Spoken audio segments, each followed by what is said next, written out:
Here is a very beautiful thinking problem on average rate of change. Determine the value of a so that the average rate of change of the function h of x equals to x squared plus 3x plus 2 on the interval minus 3 to a is minus 1. So what does this mean? This really means that if we find rate of change between these 2 points, then the value should be minus 1. So what is the formula for average rate of change? So average rate of change is, if it is between these 2 points, the value at a minus the value at minus 3 divided by a minus 3 should be minus 1. Is it okay? So, and then from there we should be in a position to solve our equation, correct? So let's start doing from the very basic definition of average rate of change. Okay, so we write f of a minus f of minus 3 over a minus minus 3 should be equal to minus 1, right? Okay, because that's the average rate of change, right? Now what is f of a? We can find f of a from this equation, right? So if you put a here, what do you get? You get a squared plus 3a plus 2, right? So this is f of a. And what is f of minus 3? So we say minus of, let me put this in square brackets. This is my f of a, right? And then I have f of minus 3, I put minus 3 here, right?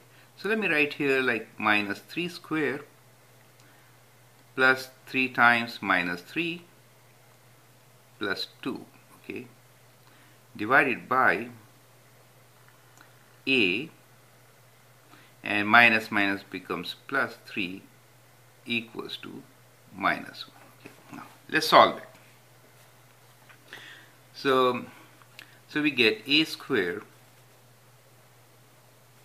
plus 3a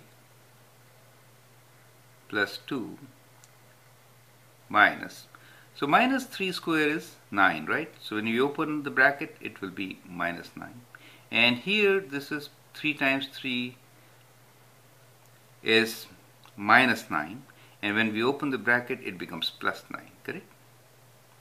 And here it is plus 2, and when we open the bracket this becomes minus 2. The sign will change, correct?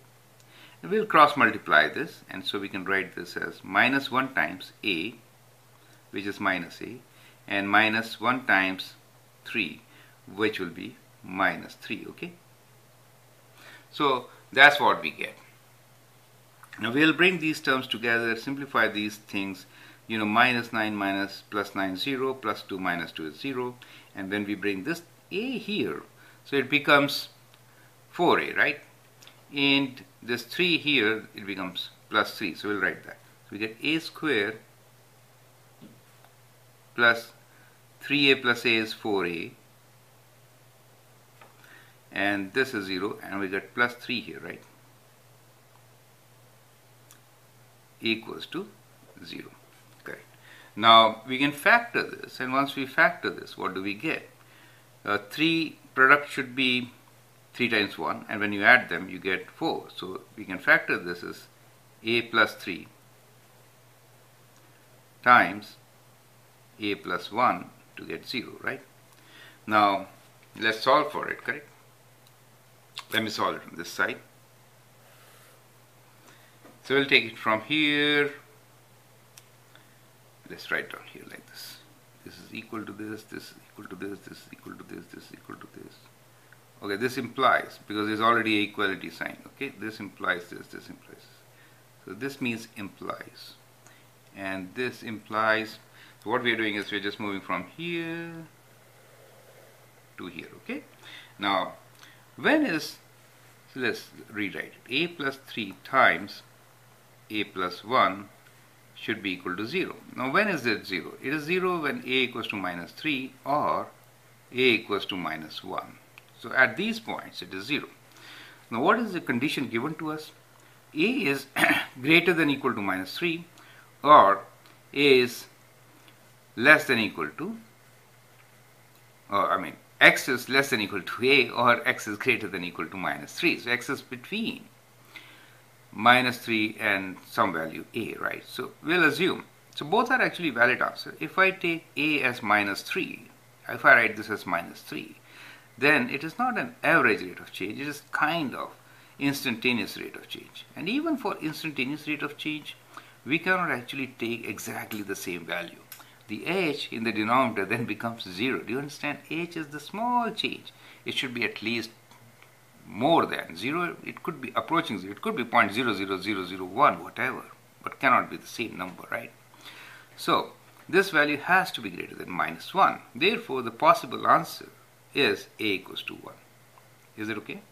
So that is a equals to 1 is our answer, right? So the value of a should be, so you say therefore a equals to 1 for this function to have average rate of change as minus 1, right? So the points are minus 3 less than equal to x is less than equals to, minus 1, right? Minus 1. So that's our answer, right? You can always check whether it's the right answer or not by putting this value back into your definition of average rate of change, right? And that'd be good. Great. I hope you understand the method and the approach. Thank you.